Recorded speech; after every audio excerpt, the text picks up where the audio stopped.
I had a long relationship with Wendy Martin. Like, I've known Wendy for so long, and so it's taken that long to actually, something to come to fruition. And so now I've just started those conversations with people in the UK, which is, great, fantastic.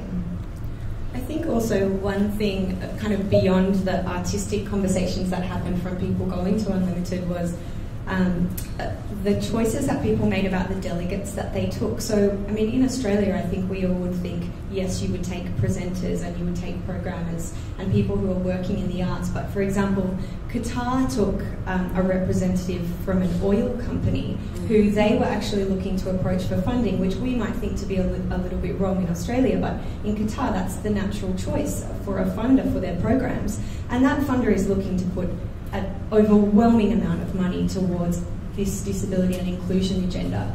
And for that person to come and be immersed in that environment for 5 days was just a total game changer for them, because they saw what the power was of that work to make change and to change people's perceptions. And similarly, Pakistan took their special minister for what they would call special education, who is someone I don't know that we would ever consider in Australia, but for them, because they don't have a social funding model for the arts, they need to go directly through those social avenues to secure funding for work, and they are all about just using the arts to affect social change wholly. And so that was a really natural choice, and I think those kinds of decisions really made a very significant difference, and they were a different prism of looking at showcases.